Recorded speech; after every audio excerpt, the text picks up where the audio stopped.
Здравей, аз съм Сафи и аз съм момичето, което ходи на кино един път на седмица и ще се правя нова серия, в която ще рейтвам всичките нови филми, които гледам. Днес гледах The Drama и бях много excited за този филм, защото е A24, аз много обичам каста. Бих му дала 3,5 звезди от 5. Защо?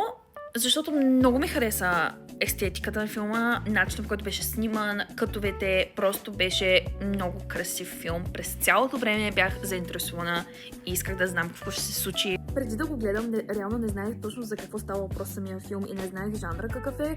Бих казала, че е тъмна комедия. Може би бих се бутнала до 4... Не, 4 е много. За мен 4 от 5 е много.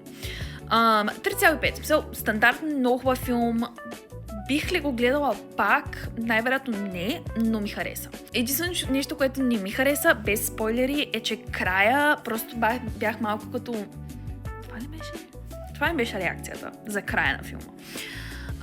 Но иначе ми хареса и бих препоръчала да го гледаш. Така че в кината е от днес или от вчера беше. И също така, ако го гледаш в Paradise, го пускат само в малката заличка, която има онези столчета, дето смисъл може да се облегнеш и имаш малка масичка за пуканките и за колата. Highly recommend.